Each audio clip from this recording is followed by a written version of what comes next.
దేవుని స్తోత్రం. యేసయ్య మనల్ని ప్రేమించి మళ్ళా ఒక నూతనమైన ఆదివారాన్ని దయచేశారు. దాన్ని బట్టి దేవునికి మహిమ కలిగింది గాక. మన హెబ్రీ పత్రిక 13వ అధ్యాయంలోకి వచ్చాము.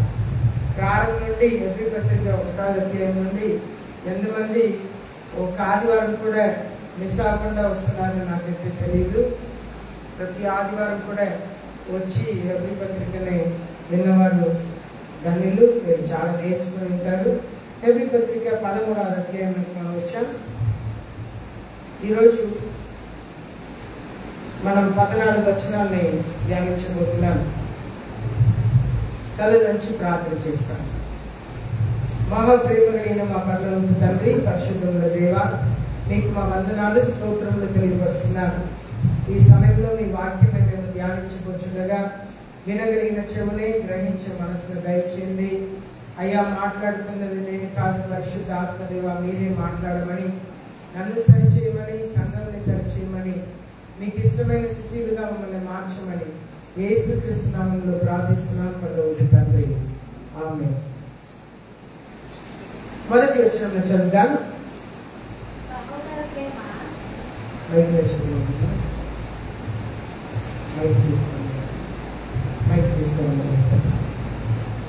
Let love of the brethren continue.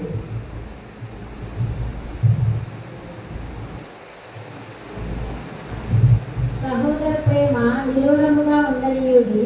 సహోదర ప్రేమ నిలవరముగా ఉండనీయుడి. ఆతిథ్యము చేయ మరువకుడి. అవునండి, సహోదర ప్రేమ ఇది దేవుని పిల్లల మధ్యలో ఉన్న ప్రేమ. మనకున్న ప్రేమని నిలవరంగా ఉండనీయుడి అనగా అది కంటిన్యూ అవ్వాలి, ఆగిపోకూడదు. మన మధ్యలో సంఘంలో యూనిటీ ఉండాలి. సంఘంలో వివేకం ఉండకూడదు, అనగా డిస్యూనిటీ ఉండకూడదు, ద్వేషం ఉండకూడదు, అసూయ ఉండకూడదు, కక్ష ఉండకూడదు. మనం సంఘంలో ఒకరినొకరు ప్రేమించే క్రైస్తవులుగా ఉండాలి. ఒకరికొకరు ప్రార్థన చేసే క్రైస్తవులుగా ఉండాలి. క్రియాపూర్వకంగా ప్రేమించేవారుగా ఉండాలి. మనం ఒక ఇంట్లో ప్రార్థన పెడితే అందరూ వెళ్ళి ఆ ఇంట్లో కూర్చొని ఆ ఇల్లుని దీవించాలి. ఆ ఇంటి కొరకు ప్రార్థన చేయాలి. ఎవరికైనా కొన్ని రోజులు, ఒక 6 రోజులు ఒక ఇంట్లో ఉన్న వారికి జ్వరం వచ్చింది, అలాంటి సమయంలో ఏం చేయాలంటే ఆ ఇంటికి వెళ్ళి అంట్లు కడిగి ఇవ్వటము, ఇల్లు ఊడిసి ఇవ్వటము, చిన్న చిన్న పనులు మనం చేయవచ్చు. సహోదర ప్రేమ నిలవరంగా ఉండనీయడి అనగా అది కంటిన్యూ అవ్వాలి. Continue let the love of the brethren continue. మనం ప్రేమ కంటిన్యూ అవ్వాలి, అది కొనసాగిస్తూ ఉండాలి, నిలకడగా ఉండాలి. అదే దానికి అర్థం. మనకు క్రైస్తవ యేసయ్య ఆ ప్రేమనే మనకు నేర్పించారు. యేసయ్య మీద ఎంతో మంది లేశారు, కానీ యేసయ్య తన ప్రేమని ఎన్నడూ కూడా ఎవరు కూడా వదిలిపెట్టలేదు. యూదా ఇస్కరియోతు యేసయ్యని అప్పగించుటకు వచ్చాడు, కానీ యేసయ్య దగ్గర వచ్చి యజమానుడా అని చెప్పి ముద్దు పెట్టాడు. కానీ యేసయ్య ఏమని పిలిచారు? యూదా ఇస్కరియోతుని ఏమని పిలిచారు? యేసయ్య గెత్సేమనే తోటంలో వచ్చి యేసయ్యకు ముద్దు పెట్టగా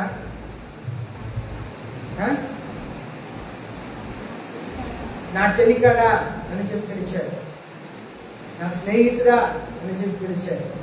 యేసయ్య ప్రేమ ఆగిపోలేదు. ఎవరు ఎలా ఉన్నా మన ప్రేమ ఆగిపోకూడదు. మన ప్రేమ కొనసాగుతూనే ఉండాలి. కొన్నిసారి ఏదైనా ఒక చిన్న మాటలు జరిగినా వెంటనే మన ప్రేమ చచ్చిపోతుంది, ప్రేమ ఆగిపోతుంది. మనలో ఉన్న ప్రేమ కొనసాగిస్తూనే ఉండాలి. అలాంటి ప్రేమను కలిగి ఉండాలని దేవుని వాక్యం సెలవిస్తుంది. 2వ వచనంలో చదువుదాం. ఆతిథ్యము చేయ మరువకుడి. దాని వలన కొందరు ఎరుగకే దేవదూతలకు ఆతిథ్యం చేసిరి. చూడండి, ఆతిథ్యం చేయటం మరొకటి. అలాగే చేయటం వలన కొందరు దేవదూతలకు ఆతిథ్యం ఇచ్చారంట. కేరళలో నేను చదువుతా ఒకరోజు నేను తిరిగి తమిళనాడు వస్తున్నప్పుడు బస్టాండ్లో ఒక వ్యక్తి ఆకలి అని చెప్పి వచ్చి డబ్బు అడుగుతున్నారు. కొంచెం డబ్బు ఇచ్చాను.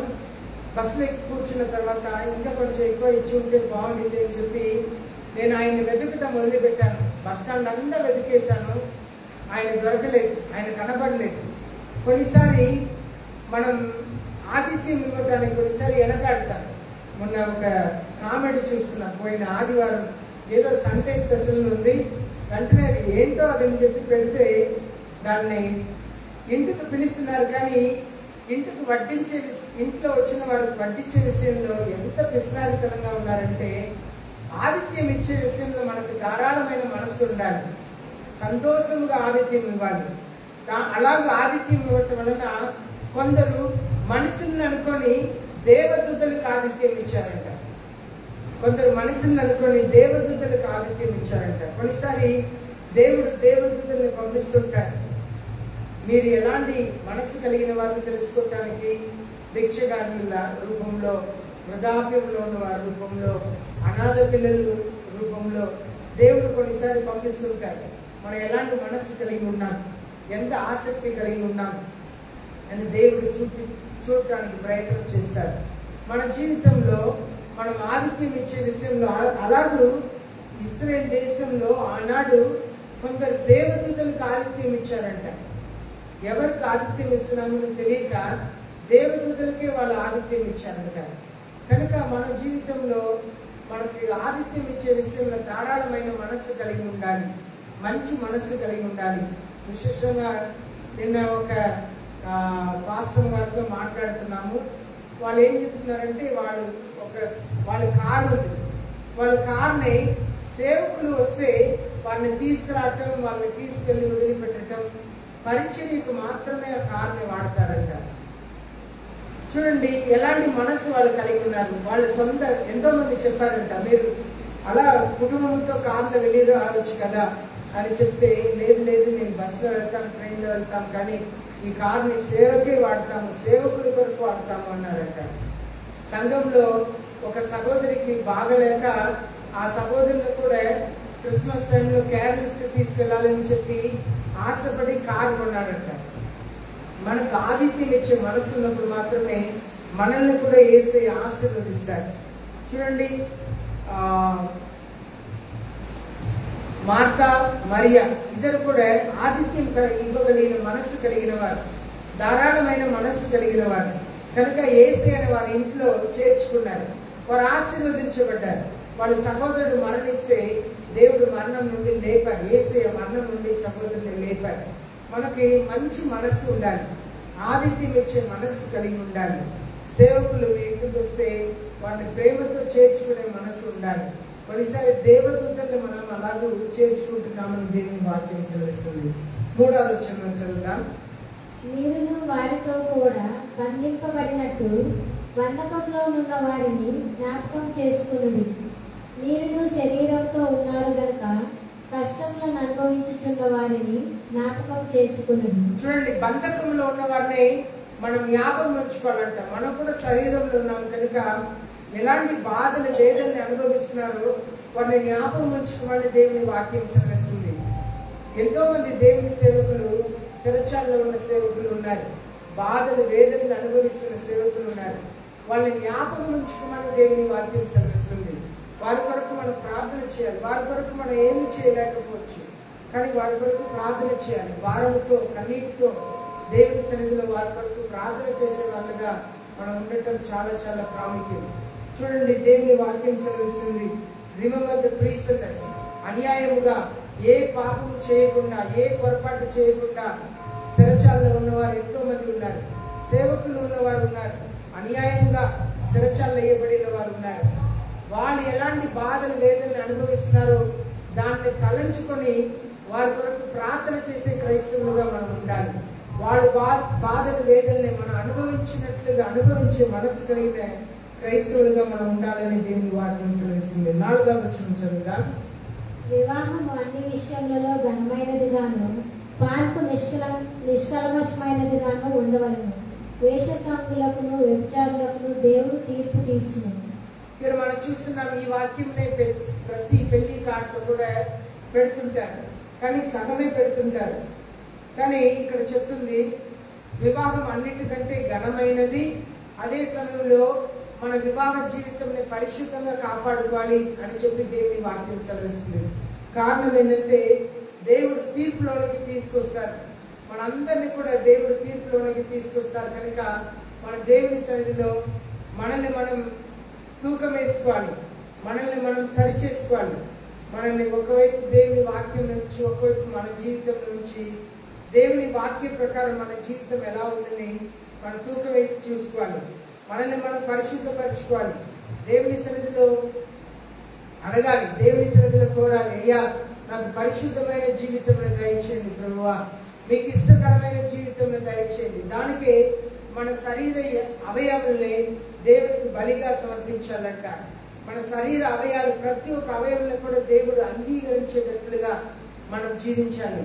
వివాహం అన్నిటికంటే ఘనమైనది దేవుని వాక్యం సెలవిస్తుంది. కనుక సెకండ్ లైన్ చదవండి. పాల్పు నిష్కల్మషమైనదిగాను ఉండవలెను.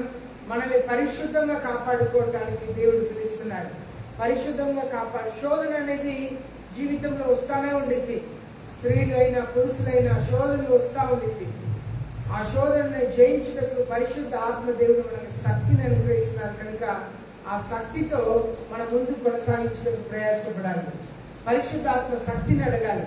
అయ్యా నాకు ఈ శోధనని జయించుటకు నాకు శక్తిని ఇవ్వండి ప్రభువా, ఈ పాపముని జయించుటకు నాకు శక్తిని ఇవ్వండి అని దేవుని సన్నిధిలో అడిగినప్పుడు పరిశుద్ధ ఆత్మ దేవుడు మనకు సహాయం చేస్తారు. కనుక పరిశుద్ధమైన వివాహ జీవితాన్ని జీవించుటకు దేవుడు పిలుస్తున్నారు. కారణం దేవుడు తీర్పులోనికి మనల్ని తీసుకొచ్చి నిలబెడతారు. దేవుని వాక్యం సెలవిస్తుంది.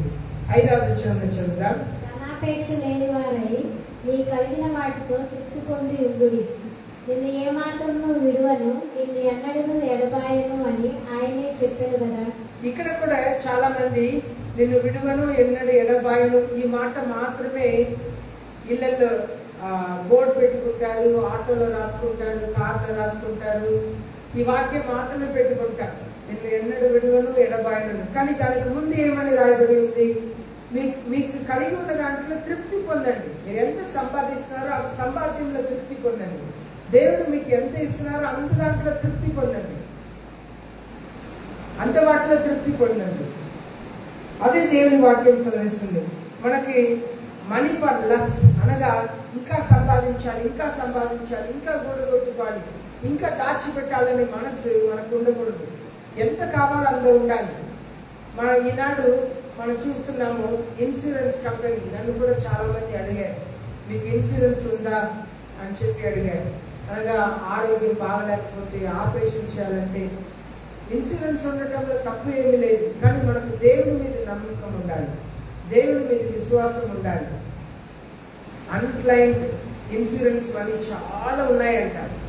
అన్క్లైమ్డ్ ఇన్సూరెన్స్ మనీ కారణం ఏంటంటే ప్రజలు చాలా ఇన్సూరెన్స్ చేసుకొని పెట్టుకుంటున్నారు, యాక్సిడెంట్లో చనిపోతున్నారు, ఫ్యామిలీ చనిపోతున్నారు. ఆ డబ్బు అంతా కూడా ఎవ్వరు కూడా అడగటానికి ఎవరు లేకుండా డబ్బు అంతా కూడా అలాగే ఉన్నదంట. కనుక మనకు దేవుడు ఎంత నియమిస్తున్నారో వాటిలో మనం తృప్తి పొందుటకు మనసు కలిగి ఉండాలి. కొంచెం ఇచ్చారా, కొన్ని వాటిలో తృప్తి పొందాలి. మనకిచ్చే ఆహారంని చేయి చాపి ప్రార్థన చేయాలి. వేసే ఈ ఆహారాన్ని రుచికరమైన ఆహారంగా చేయండి అని చెప్పి దేవుడు ఇచ్చిన వాటిలో తృప్తి కలిగి ఉండాలి. డబ్బు విషయంలో మనం జాగ్రత్త కలిగి ఉండాలి. డబ్బు మంచి సేవకుడు చెడ్డ యజమాని అంటారు. డబ్బు చేతిలో ఉంటే ఏదైనా చేయవచ్చు అని చెప్పి అనుకుంటారు. జాగ్రత్త పడాలి మన జీవితంలో. చెడ్డ యజమాని, డబ్బు ఉంటే నేను ఏదైనా చేయగలుగుతానన్న మనసు చాలా మంది కలిగి ఉన్నారు. అది మంచి సేవకుడు, డబ్బుతో చాలా మంచి పనులు మనం చేయవచ్చు. కనుక డబ్బు విషయంలో మనం జాగ్రత్తగా ఉండాలి. Make sure that your character is free from the love of money. మనీని ఆశించకూడదు, డబ్బుని ఆశించకూడదు. ఈనాడు డబ్బుని ఆశించి ఎంత ఎంత ఎంత ఎంత దాచిపెట్టుకుంటున్నారు. ఒకరోజు అన్యాయంగా సంపాదించినంతా కూడా ప్రభుత్వం కనిపెట్టి అవమానాలకు పొందుతున్న వాళ్ళని కూడా టీవీలో చూస్తున్నారు. Being content with what you have. మీరు కలిగి ఉన్న దాంట్లో తృప్తి పొందాలి. ఎంత దేవుడు ఇస్తున్నారో అంత ఆ మనీలో తృప్తి పొందాలి. మీకు కొంచెమే ఇస్తున్నారంటే దాన్ని పట్టుకొని ప్రార్థన చేస్తే ఆ కొద్ది మనీలో మీ అవసరతలు అందరూ దేవుడు తీర్చుటకు సామర్థ్యుడు కనుక తృప్తి పొందాలి. For he himself said, I will never desert you, nor I ever forsake you. దేవుడు చెప్తున్నారు, నేను ఎన్నడూ విడువను, ఎన్నడూ ఎడబాయను. ఎవరికి ప్రామిస్ అండి? ఈ వాగ్దానం ఎవరికి? డబ్బు విషయంలో ధనాపేక్ష లేకుండా ఉన్న వారికి, డబ్బు విషయంలో తృప్తి తృప్తి చెంది ఉన్న వారికి ఈ వాగ్దానం. కానీ మనం ఈ వాగ్దానంలో మాత్రం వేరుగా రాసుకొని నేను ఎన్నడూ విడువను ఎడబాయను అని చెప్పి వేరుగా పెట్టుకుంటాం. కాదు, ఈ వాగ్దానం. అలాగే నేను ముందు చెప్పాను కదా 4వ వచనంలో కూడా marriages to be held in honour among all. ఈ వాక్యం మాత్రమే పెళ్లి కార్డులు పెట్టుకుంటారు, కింద ఉన్న భాగంలో పెట్టరు. కాదు, అది తప్పు. దానికే మా పెళ్లి కార్డులో మేము వేరే ఎఫెసియన్స్ నుండి వేరే ఒక వచనం పెట్టాము. ఆ వచనం అంతా కూడా పెట్టాము. ఈ మాత్రం పెట్టలేదు. నేను ప్రింట్ చేసిన కార్డులో, పాస్టర్ వాళ్ళ తరఫున చేసిన కార్డులో ఏం ప్రింట్ చేశారు నాకు గుర్తులేదు. కార్డైతే భద్రంగా ఉంది. మా పెళ్లి కార్డుని జాగ్రత్తగా పెట్టుకున్నాం. మనం వాక్యంని సరిగ్గా చదవాలి. ఇక్కడ కొంచెం మాత్రం తీసి దాన్ని వేరుగా ప్రజలకు ప్రజెంట్ చేయటం అది పాపం. ఇక్కడ దేవుడు చెప్తున్నారు, ఎప్పుడు మనల్ని విడువను ఎడబాయను అంటున్నారు. డబ్బు విషయంలో అత్యాశ కలిగి లేనప్పుడు, డబ్బు విషయంలో సమృద్ధి అయిన మనసు కలిగి ఉన్నప్పుడు ఎన్నడూ విడువరు ఎడబాయను, మనతో ఎల్లప్పుడూ దేవుడు ఉంటారంట. 6వ వచనం చదువుతారు. కాబట్టి ప్రభువు నాకు సహాయుడు, నేను భయపడను, మన మాత్రం నాకేమి చేయగలడు అని మంచి ధైర్యంతో చెప్పగల వారమై ఉన్నాము. మనం డబ్బు ఆశ లేని వారిగా ఉన్నప్పుడు, దేవుడు ఇచ్చిన వాటిని సమృద్ధిగా ఉన్నప్పుడు, దేవుడు మనకు ఎల్లప్పుడూ తోడు ఉంటారు, మనల్ని విడుబాయగా ఉంటారు. అప్పుడు దేవుడు మనకు సహాయకుడుగా ఉంటారు. The Lord is my helper. ఈ వచనంని కూడా సెపరేట్ గా రాస్తారు. The Lord is my helper, I will not be afraid అని పెట్టుకుంటారు. ఇదంతా కూడా ముందు వచనానికి సంబంధమైనది. దీన్ని వేరుగా మనం తీసి వాడటానికి వీల్లేదు. ఎంత కలిపి వాడవలసింది. డబ్బు విషయంలో సరిగా ఉన్న వారికే దేవుడు సహాయకుడుగా ఉంటారంట. డబ్బు విషయంలో తృప్తి చెంది ఉన్న వారికి దేవుడు సహాయకుడుగా ఉంటారంట. కనుక నేను భయపడను. డబ్బు విషయంలో నేను అత్యాశ లేని వాడి కనుక నేను భయపడను. కారణం నాకు దేవుడు తోడుగా ఉన్నారు. What should man do to me? ఎక్కడ నాకు డబ్బు విషయంలో భయం లేదు. నేను అన్యాయంగా సంపాదించట్లేదు, ఎవరిని మోసం చేసి సంపాదించట్లేదు కనుక నేను మనిషికి భయపడను. అదే సత్యం. ఈ వాక్యం అంతా కూడా దానికి సంబంధమైన వచనం.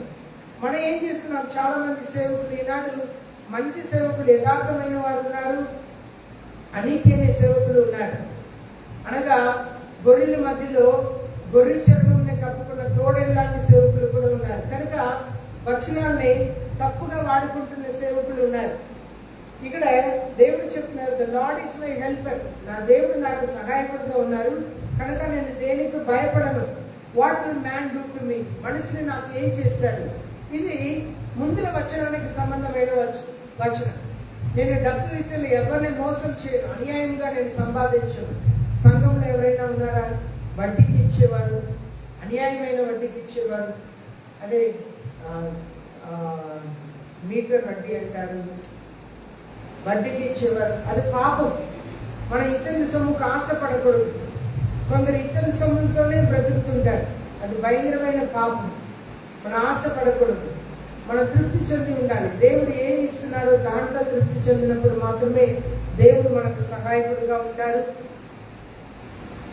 మనం న్యాయమైన పనిని చేస్తున్నప్పుడు, న్యాయంగా సంపాదిస్తున్నప్పుడు మాత్రమే దేవుని ఆశీర్వాదం మన సంపాదన మీద నిలిచి ఉంటుంది. లేకపోతే దేవుని ఆశీర్వాదం మన సంపాదన మీద నిలిచి ఉండదు. ఎన్ని సంవత్సరాలు అయినా కూడా మన బ్రతుకు మారదు. మన బ్రతుకు మారాలంటే మన జీవితంలో న్యాయంగా ఉండాలి. డబ్బు విషయంలో 7వ వచనంలో చదువుదాం. దేవుని వాక్యం బోధించి నీ పైన నాయకులుగా ఉన్న వారిని జ్ఞాపకం చేసుకొని వారి ప్రవర్తనా ఫలమును శ్రద్ధగా తలంచుకొనుచు వారి విశ్వాసమును అనుసరించుడి. చూడండి, ఇక్కడ remember those who lead you, మిమ్మల్ని ఆత్మీయంగా నడిపించి వాళ్ళని జ్ఞాపకం ఉంచుకోండి అంటారు. ఈ హెబ్రీ పత్రికని రాసినప్పుడు చెదిరిపోయిన యూదులందరికీ ఈ హెబ్రీ పత్రికనే రాశారు. కనుక అక్కడెక్కడ చెదిరి ఉన్న అందరికి రాస్తున్నప్పుడు ఈ మాటనే రాస్తున్నారు. మిమ్మల్ని ఎవరు నడిపిస్తున్నారో వాళ్ళని జ్ఞాపకం ఉంచుకోండి. ఈనాడు ఆత్మీయంగా ఎదుగుతున్నారు, కానీ ఏదైనా ఒక చిన్న వస్తే వెంటనే అలిగి మందిరం మానుకుంటున్నారు, చర్చి మానుకుంటున్నారు, ఇంకా ఒకరి దగ్గర వెళ్ళిపోతున్నారు. మన అంత్య దినంలో ఉన్నాము కనుక సేవకులు చాలా మంది ఇలాగే బయలుదేరి వచ్చారు. నేను ఇదే పుల్పిట్ నుండి ఒక పాస్టర్ గారు చెప్పినారు, ఒక ఒక చోట్ల ఉపవాస ప్రార్థన అయిపోయింది. ఉదయకాలం 4 గంటలకు కూర్చొని మాట్లాడుతున్నప్పుడు వారు బాపట్లలో ఒకే వీధిలో 3 చర్చిలు ఉన్నాయి, ఒక చర్చిలో జరుగుతున్న ప్రార్థన ఇంకా ఒక చర్చిలో డిస్టర్బెన్స్గా ఉండింది అని చెప్పారు. 3 సంఘాలు అలా ఉంటే నాకు ఆశ్చర్యం అనిపించింది. కానీ ఈనాడు ఇక్కడ నేను నిలబడితే అక్కడ ఎదురుగా ఉన్నవారు చాలా పెద్ద శబ్దంగా పెడుతున్నారు. నేను పొద్దున కూడా పాస్టర్ వాళ్ళ దగ్గర వెళ్ళాను. నేను వెళ్ళి వాళ్ళతో కొన్ని సౌండ్ తగ్గించండి అని చెప్పి రమ్మంటా అని అడిగాను. పాస్టర్ చెప్పారు, లేదు మాటే మిగిలిద్ది అన్నారు. నేను చెడ్డ మాటే మాట్లాడకూడలేదు, కొంచెం వాళ్ళని సౌండ్ తగ్గించుకొని అడగాలని అనుకుంటున్నాను అన్నాను. వద్దు అన్నారు. సరే దేవుడు కుదిలేశాను. ఈనాడు ఎలా అయిపోయారంటే పేరుకి నాకు 5 చోట్ల చర్చి ఉంది, 6 చోట్ల 10 చోట్ల చర్చి ఉంది, 3 చోట్ల చర్చి ఉంది చెప్పుకోవటానికి వాళ్ళకి తృప్తి లేదు. తృప్తి లేక చెప్పుకోవటానికి ఉన్న డబ్బుని ఎవరో డబ్బు ఇస్తారని ఆ డబ్బుని వాడుకోవటానికి అక్కడెక్కడ చర్చి కట్టుకొని ఇబ్బందులు పెడుతున్న వారు చాలా మంది ఉన్నారు. కనుక దేవుడు మీకు ఇచ్చిన సేవకుల దగ్గర నమ్మకంగా ఉండాలి. దేవుని సేవకులు కొట్టుట తైలాభిషేకంలో దేవుని వాక్యంలో రాయబడి ఉంది. కానీ ఏదైనా ఒక చిన్న మాట కలిగి వెంటనే వేరే వాళ్ళ దగ్గర వెళ్ళిపోతున్నారు. అది తప్పుని దేవుని వాక్యం సెలవిస్తుంది. మీకు ఎవరు బోధిస్తున్నారు? Remember those who lead you. మిమ్మల్ని నడిపించి వాళ్ళని జ్ఞాపకం చేసుకోండి. Who spoke the word of God to you. మీ దగ్గర దేవుని వాక్యం ఎవరు బోధించారో వాళ్ళని జ్ఞాపకం ఉంచుకోండి. Considering the result of their conduct. వారు ఎలా ప్రవర్తించుకున్నారో, వారు ఎలా నడుచుకున్నారో వాటిని జ్ఞాపకం ఉంచుకోండి. Imitate their faith. వాళ్ళ విశ్వాసంలో ఎంత స్థిరమైన వారో దాన్ని జ్ఞాపకం ఉంచుకోండి దేవుని వాక్యం సెలవిస్తుంది. కనుక దేవుని పిల్లలు సంఘంలో నాటబడిన వారిలై, స్థిరపరచబడిన వారిలై ఉండాలి, ఫలించే వారిగా ఉండాలి. ఫలించే క్రైస్తవ జీవితం కావాలి. మనం బలుగా ఫలించాలి. నాటపడిన చోటు నుండి ఒక చెట్టుని తీసుకెళ్ళి ఇంకా ఒక చోట్ల పెడితే ఒక్కొక్కసారి అది ఫలిస్తాయి, ఒక్కొక్కసారి అది మాడిపోతాయి, ఎండిపోతాయి. మన జీవితంలో క్రైస్తవ జీవితం ఫలించే క్రైస్తవ జీవితంగా ఉండాలి. 8వ వచనం చదువుదాం. యేసుక్రీస్తు నిన్న నేడు ఒకటే రీతిగా ఉన్నాడు, అవును యుగయుగములకు ఒకటే రీతిగా ఉండును. ఇప్పుడు మనం ఈ వచనం తీసుకొని కూడా మనం వేరుగా వాడుకుంటాం. ఇది ఎప్పుడు చెప్పబడి ఉందంటే ఇది 7వ వచనంలోకి సంబంధమైన వచనం. 7వ వచనంలో ఏం చెప్పబడి ఉంది? మీకు బోధించిన వారిని జ్ఞాపకం ఉంచుకోండి, వారి కండక్ట్ని, వాళ్ళు ఎలా ప్రవర్తించారో జ్ఞాపకం ఉంచుకోండి, వారి విశ్వాస జీవితం జ్ఞాపకం ఉంచుకోండి అని సెలవించబడి యేసుక్రీస్తు నిన్న నేడు నిరంతరం ఏకరీతిగా ఉన్నవారు. కనుక మీరు క్రైస్తవ జీవితంలో మీ పరుగుల పందెంని, మీ క్రైస్తవ జీవితంని జాగ్రత్తగా కొనసాగించండి అనే దానికి ఈ మాటను చెప్తున్నారు. యేసయ్య నిన్న నేడు నిరంతరం ఏకరీతిగా ఉన్న దేవుడు. ఆయన ఎన్నడూ కూడా తనలో మార్పు ఉండదు. ఆయన పరిశుద్ధుడు, ప్రేమ కలిగిన దేవుడు, కనికరం కలిగిన దేవుడు. కనుక మీకు బోధించిన సేవకులను కూడా మీరు జ్ఞాపకం ఉంచుకోండి అంటున్నారు. దేవుడు మారుతారా? తీర్పు దినంలో తెలిసింది ఎలా దేవుడు మారుతారు. మన జీవితంలో కూడా జ్ఞాపకం ఉంచుకోవాలి. యేసయ్య తన పరిశుద్ధతలో మారరు, తన ప్రేమలో మారరు, కానీ కొన్నిసారి తన నిర్ణయంలో మారుతారు. కానీ ఆయన ప్రేమలో ఎంత మాత్రం కూడా మార్పు ఉండదు. యేసుక్రీస్తు నిన్న నేడు నిరంతరం ఏకరీతిగా ఉన్నారు. ఆయన ఈ మాటని రాసిన శిష్యుడు ఎలా రాస్తున్నారంటే, ఆయన యేసయ్యకు పరిచయం అయిన దినం నుండి యేసయ్య పునరుత్థానం పొంది ఆరోపణమైన దినం వరకు యేసయ్య ఆయన చూసిన అనుభవంతో చెప్తున్నారు. యేసయ్యలో నేను ఏ మార్పు చూడలేదు. 3.5 సంవత్సరాలు యేసయ్యతో పాటు ఉన్నాడు, కానీ యేసయ్యలో ఏ మార్పు చూడలేదు. ఆయన ఎప్పుడు ఒకే రీతిగా ఉన్నారు. మంచి దేవుడు మన దేవుడు, ప్రేమ కలిగిన దేవుడు, కనికరం జాలి కలిగిన దేవుడు. ఆయన దగ్గర వచ్చేవాడిని జాలితో, కనికరంతో, ప్రేమతో క్షమించే దేవుడు. ఈరోజు ఆరాధన సమయంలో మనం పాడాలి కదా, మీలా నన్ను ప్రేమించేవారు ఎవరు లేరు, మీలా నన్ను క్షమించేవారు ఎవరు లేరు. అదే యేసయ్య యొక్క స్వభావం. 9వ వచనం చదువుతాను. నానా విధములైన అన్య బోధన చేత త్రిప్పబడకుడి, భోజన పదార్థములను బట్టి గాక కృపను బట్టి హృదయం స్థిరపరచుకొనుట మంచిది. భోజనములను బట్టి ప్రవర్తించిన వారికి ఏమీ ప్రయోజనం కలగలేదు. చూడండి, మనం సంఘంలో భోజనానికి ప్రాధాన్యత ఇవ్వద్దు, వాక్యములకు దేవుని కృపకు ప్రాధాన్యత ఇస్తాం అని చెప్తున్నారు. భోజనములకు ప్రాధాన్యత ఇచ్చి వారందరూ కూడా భోజనములకు ప్రాధాన్యత ఇచ్చిన వారందరూ కూడా ఏ లాభము పొందుకోలేదు అంటున్నారు. అనగా ఇక్కడ రెండు రీతిలో చెప్తున్నారు. ఒకటి, స్ట్రేంజ్ టీచింగ్, చాలా వినోదమైన బోధలు ఈనాడు చాలా మంది రకరకాల రీతిలో బైబిల్ని బోధిస్తున్నారు. మనం దేవుని సన్నిధిలో మనల్ని మనం పరిశీలన చేసుకునే క్రైస్తవులుగా ఉండాలి. వాక్యం బోధించబడింది వాక్యానుసారంగా ఉన్నదా లేదా సొంత బోధనలు చేస్తున్నారా అని చెప్పి వారు తమకు అనుకూలమైన బోధనలు చేస్తున్నారా అని వివేచించే వరం ఉండాలి. పరిశుద్ధ ఆత్మదేవుడు ఉన్నప్పుడు మాత్రమే మనకు వివేచించే వరం ఉంటుంది. సేవకుడు తనకు అనుకూలమైన బోధ చేస్తున్నారా లేదు దేవునికి ఇష్టమైన బోధ చేస్తున్నారా అని చెప్పి అర్థమైంది. Don't be carried away by varied and strange teaching. ఈనాడు రకరకాల బోధ చేత ప్రజల్ని లాక్కొని వెళుతున్నారు, కానీ లోతైన అనుభవం లేదు. ఇంటికి వెళ్ళి చూస్తే అదే పాడైపోయిన జీవితంలో జీవిస్తున్నారు. కానీ సంఘములకు వెళితే, చర్చికి వెళుతున్నారు, కానీ ఇంటికి వస్తే మార్పు లేదు. నువ్వు చర్చికి వెళుతున్నావంటే నీ ఇంట్లో జీవితం మారాలి. ఇంట్లో జీవించే జీవితం కూడా మారాలి. మన అందరూ కూడా ఇంట్లో ఎలా జీవిస్తున్నామో ఆ జీవితం మారాలి. అప్పుడే మన సంఘంలో మంచి జీవితంలో జీవిస్తున్నామని అర్థం. కనుక దేవుని సన్నిధిలో మనం అక్కడ వాక్యం చెప్తున్నారు, ఇక్కడ వాక్యం చెప్తున్నారు, అది వింటాం ఇది వింటాం అని చెప్పి ఎక్కువ వెళ్లకుండా దేవుని సన్నిధిలో వాక్యం చదివి ప్రార్థన చేసి దేవుని వాక్యంలో ఎదగవలసిన అవసరత మనకు ఎంతో ఉన్నది. 10వ వచనం చదువుదాం. మనకు ఒక బలిపీఠం ఉన్నది, దాని సంబంధమైన వాటిని తినుటకు గుడారంలో సేవ చేయ వారికి అధికారం లేదు. చూడండి, మనకు ఒక బలిపీఠం ఉన్నది, అక్కడ గూడారంలో సేవ చేసే వారికి తినుటకు అధికారం లేదంటే మనం యేసయ్య శరీరంలో రక్తంలో పాలు పొందుతున్నాం. యేసయ్య శరీరంలో రక్తంలో పాలు పొందుతున్నాం. దేవుని గూడారంలో సేవ చేస్తున్నామంటే దేవుని సన్నిధిలో సమకూడి యేసయ్యని ఆరాధిస్తున్నాం. మనం వెళ్ళి అన్ని దేవుడికి పూజకు పెట్టిన దాన్ని తినుటకు అధికారం లేదు. అది తినకూడదు. మనం దీక్షలో ఉన్నాం, నిరంతరమైన దీక్షలో ఉన్నాం. కొందరు 40 రోజులు దీక్షలో ఉంటారు. 40 రోజుల దీక్షలో ఉన్నప్పుడు మాంసాహారం ఏది కూడా తీసుకోరు. మనం నిరంతరం మనం చనిపోయే వరకు దీక్షలో ఉన్నాం. బాప్తిసం పొందుకొని యేసయ్య శరీరంలో తింటున్న వారు చివరి వరకు మనం దేనిని కూడా వేరే విగ్రహములకు సమర్పించబడినది దేన్ని కూడా తినుటకు మనకు అవకాశం లేదు. దేవుని వాక్యం స్పష్టంగా తెలియపరుస్తుంది. మీరు బంధువుల దగ్గర వెళ్ళినప్పుడు, ఇంకా ఒకరి దగ్గర వెళ్ళినప్పుడు మీరు ఎన్నడూ కూడా విగ్రహములకు సమర్పించిన దాన్ని తినకూడదు. కారణం ఏంటంటే మనం నిరంతరమైన దీక్షలో ఉన్నాం. అదే దేవుని వాక్యం మనకు 10వ వచనం బోధిస్తుంది. 11వ వచనం చదువుదాం.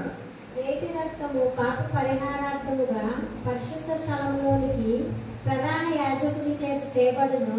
ఆ జంతువుల కళేబరములు శిబిరములకు వెలుపుట దహింపబడును. కావున చూడండి, ఇక్కడ మనం చూస్తున్నాము పాత నిబంధన గ్రంథంలో ఎద్దుని కానీ గొర్రెని కానీ బలి ఇచ్చినప్పుడు దాన్ని వేస్ట్ భాగం అంతా కూడా ఊరు బయట తీసుకెళ్లి పెట్టి అక్కడ వాటిని అన్నింటిని కూడా కాల్చి వేసేస్తారు, బూడిదగా మారుస్తారు. అలాగనే కింద ఇప్పుడు 12వ వచనం చదువుదాం. కావున యేసు కూడా తన స్వరక్తము చేత ప్రజలను పరిశుద్ధపరచుటకై గవిని వెలుపున శ్రమ పొందాను. చూడండి, ఇప్పుడు 11వ వచనం 12వ వచనం ఒకే మాటనే మాట్లాడుతున్నాయి. ఎలాగ పాత నిబంధన గ్రంథంలో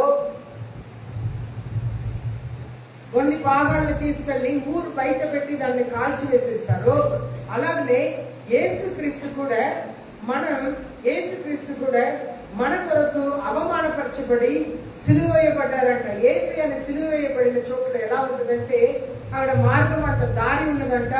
ఆ దారిలో నడిచి వెళ్ళే వారందరూ కూడా తల ఊపుకొని ఈయన ఇలాగ తాను ఈ గుడిని పగలగొట్టండి, నేను 3 రోజుల్లో కడతాను చెప్పారు అని చెప్పి యేసయ్యని అవమానపరచుకొని వెళ్ళారంట, నిందించుకొని వెళ్ళారంట. యేసయ్య ఈ నింద అవమానంని మీ కొరకు నా కొరకు బయట అనుభవించారు. ఇప్పుడు ఐదవ సహోదరులు ఉంటారు. వాళ్ళు నెత్తి మీద బూడిదలా వేసుకుంటారు. అది దేంతో చేసేది?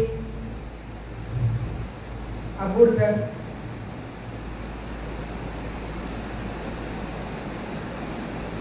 తెలీదా? అది ఆవు పేడని కాల్చి ఆ బూడిదతోనే చేసేది. ఇప్పుడు రోమన్ క్యాథలిక్ వాళ్ళు ఉంటారు. వాళ్ళు 40 దినములు ఉపవాసం ఉండి ప్రార్థన చేయకముందు శ్రమల దినం అంటారు.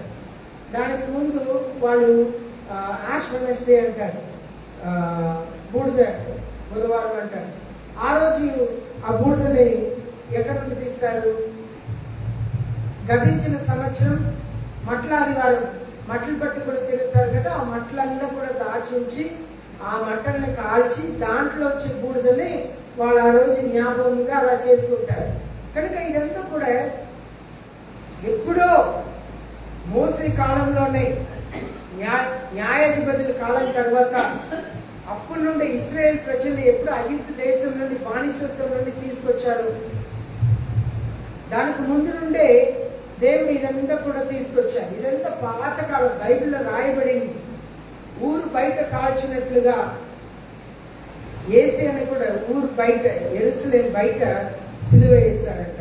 మీ కొరకు నా కొరకు అన్ని అవమానాలని నిందని భరించుటకు యేసే సిద్ధమయ్యారు. 13వ వచనం. కాబట్టి మనం ఆయన నిందను భరించుచు శిబిరం వెలుపలికి ఆయన యొద్దకు వెలుదము. కనుక మనం కూడా ఆయన నిందని భరించాలి. మనకు వచ్చే నింద అవమానం అంతా కూడా మనం చేసిన కార్యం వల్ల ఉండకూడదు, కానీ యేసుని బట్టి ఉండాలి. మన యేసుని నమ్ముకున్న నిజమైన మంచి క్రైస్తవురాలు కనుక మనకి ఈ నింద అవమానం అంతా కలగాలి. కనుక మనం కూడా సంఘం బయట, సంఘంలో కాదు, సంఘం బయట క్రీస్తు కొరకు నిందని అవమానాన్ని భరించాలి. అనగా ఇంట్లోనూ పనిచేసే చోట్లోనూ క్రీస్తు కొరకు నిందని అవమానాన్ని భరించడం మనం పిలువబడ్డాము. ఎలాగూ పాత నిబంధన కాలంలో వాటిని తీసుకెళ్లి ఊరు బయట కాల్స్తారు, యేసుని ఎలా యెరూషలేము బయట సిలువ వేస్తారు, మనం కూడా సంఘం బయట యేసుకి సాక్షిగా ఉండాలి, ఇంట్లో సాక్షిగా ఉండాలి, పనిచేసే చోట్ల సాక్షిగా ఉండాలి, దేవునికి మాదిరికరంగా, ఇతరులకు మాదిరికరంగా ఉండాలని దేవుని వాక్యం సెలవిస్తుంది. చివరిగా 14వ వచనం చదువుతాం. నిలువరమైన పట్టణము మనకిక్కడ లేదు కానీ ఉండబోచున్న దాని కోసము ఎదురు చూస్తున్నాము. చూడండి, నిలవరమైన పట్టణం మనకు లేదు.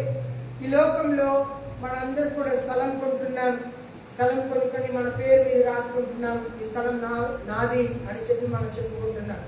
కానీ వాస్తవంలో ఆలోచన చేసి చూస్తే ఏది కూడా ఈ లోకంలో నిరంతరమైనది కాదు అని చెప్పి వాక్యంలో మనం చదువుతున్నాం, జీవితంలో చూస్తున్నాం. అన్ని విడిచిపెట్టి వెళ్ళవలసిందే. ఇప్పుడు యాపిల్ కంపెనీ ఓనర్ని గురించి పాస్టర్ మా పొద్దున చెప్పారు. ఎన్నో కోట్లు కట్టిబడి, కానీ క్యాన్సర్ వచ్చి చనిపోయారు. ఏదైనా తీసుకెళ్ళి ఉంటారా? లేదు, ఎవరు కూడా ఏమీ తీసుకెళ్ళాము. కానీ మనకు నిలవరమైన పట్టణం పరలోక రాజ్యంలో ఉన్నది.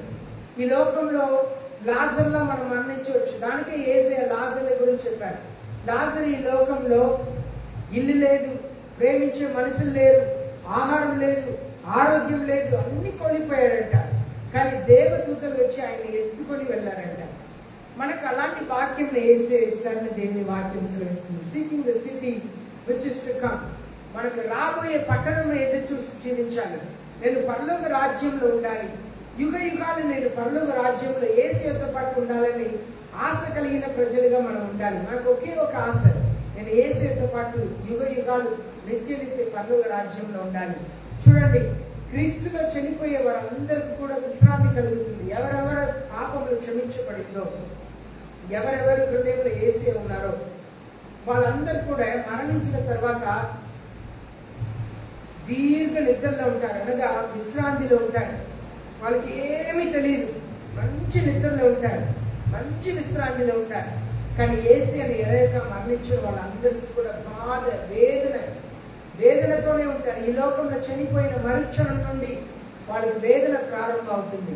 వాళ్ళకి విశ్రాంతియే ఉండదు. దానికి యేసయ్య మన కొరకు సిలువలో మరణించారు. ఇంత గొప్ప రక్షణ నేర్చుటకే యేసయ్య సిలువలో మరణించారు, మన కొరకు రక్తంని కార్చారు. కనుక ఆ నిత్య పరలోక రాజ్యంలో మనం చేరాలంటే మన యేసయ్య రక్తం చేత కడగబడాలి, అనుదినం కడగబడాలి, ప్రతిదినం కూడా కడగబడాలి. యేసయ్యను మనల్ని మనం సమర్పించుకుంటాను, మోకరిస్తాం, ప్రార్థన చేస్తాం, యేసయ్య దగ్గర అడుగుతాం. ఎవరికి వాళ్ళు ప్రార్థన చేయండి. అయ్యా నన్ను క్షమించండి ప్రభువా, నేను పాపిని ప్రభువా, నేను మీకు విరోధమైన జీవితం జీవించున్నాను, నన్ను క్షమించండి. చాలా మంది 10 రాత్రులు ఉపవాస ప్రార్థన జరిగితే ఇంట్లో ఉన్నారు కానీ చర్చికి రాలేదు ప్రార్థనకి. అవును, మీరు ఎలాంటి క్రైస్తవ జీవితం జీవిస్తున్నారని మీరే దేవుని ఎదుట మిమ్మల్ని మీరు తీర్పు తీర్చుకోండి. నేను కాదు, దేవుని వాక్యమే తీర్పు తీరుస్తుందని దేవుని వాక్యం సెలవిస్తుంది. మీరు దేనికి ప్రాధాన్యత ఇస్తున్నారు? ఎవరికి ప్రాధాన్యత ఇస్తున్నారు? దేవునికి ప్రాధాన్యత ఇచ్చే క్రైస్తవ జీవితం కావాలి మనకి. మనమందరూ కూడా యేసయ్యకు ప్రాధాన్యత ఇవ్వాలి మన జీవితంలో. కనుక అడుగుతాం, అయ్యా మీకు ప్రాధాన్యత ఇచ్చే జీవితంలో దయచేయండి, నా పాపములను క్షమించండి. ఎవరు మౌనంగా ఉండొద్దు, ఎవరు మౌనంగా ఉండొద్దు. నోరు తెరిచి మీ కొరకు మీరు ప్రార్థన చేయండి, మీ కొరకు మీరు ప్రార్థన చేయండి. యేసయ్య నన్ను కనికరించండి తండ్రి, నన్ను క్షమించండి ప్రభువా, నేను పాపి నిన్ను అడుగుతాను. యేసయ్య నీ పనుల రాజ్యంలో నేను యుగ యుగాలు ఉండాలి ప్రభువా, అటు భాగ్యము నాకు దయచేయండి తండ్రి ప్రార్థన చేస్తాను. మహాప్రేమ కలిగిన మా పనులకు తండ్రి, మీ కృపకు పాత్రలు కాదు యేసయ్య, కానీ మీరు మమ్మల్ని ప్రేమించి మీ కృప చేత మీ సన్నిధిలో మమ్మల్ని కూర్చోబెట్టారు. మీ పరిశుద్ధ ఆత్మ అభిషేకంలో దయచేస్తున్నారు, మీ పరిశుద్ధ ఆత్మ చేత మమ్మల్ని నింపుతున్నారు. మీ వందనాలు. మీ వాక్యం మేము ధ్యానించుకుంటా వస్తున్నాం. అయ్యా యేసయ్య, అర్థం చేసుకునే మనస్సును వినగలిగిన చెవునే మాకు దయచేయండి ప్రభువా. మేము ఇవేటిని కూడా మర్చిపోకుండా పరిశుద్ధతలో ఎదిగే కృపని మాకు దయచేయమని ప్రార్థన చేస్తున్నాను. మా పండుగ తండ్రి, మా సంఘంలో మీకు ప్రాధాన్యత ఇచ్చుటకు, మిమ్మల్ని ప్రేమించుటకు మాకు సహాయం చేయండి. మీకంటే గొప్పవారు ఎవ్వరు ఈ లోకంలో మాకు లేరు ప్రభువా. అయ్యా మీకంటే అయ్యా యేసయ్య మేము ప్రాధాన్యత ఇవ్వగలిగిన వారు ఈ లోకంలో ఎవ్వరు లేరు ప్రభువా. మీకు ప్రాధాన్యత ఇచ్చుటకు మాకు సహాయం చేయండి, మిమ్మల్ని ప్రేమించుటకు మాకు సహాయం చేయండి. అయ్యా పూర్ణ హృదయంతో పూర్ణ మనసుతో మిమ్మల్ని ప్రేమిస్తున్నాను. మీకే వందనాలు స్తోత్రములు తెలియపరచుకొని మీకే ఘనత మహిమ కలిగినగా కానీ యేసుక్రీస్తు నామములో ప్రార్థిస్తున్నాను పరలోక తండ్రి, ఆమేన్. అందరినీ నిలబడగా మన విలువైన కానుకని దేవునికి సమర్పిస్తాం.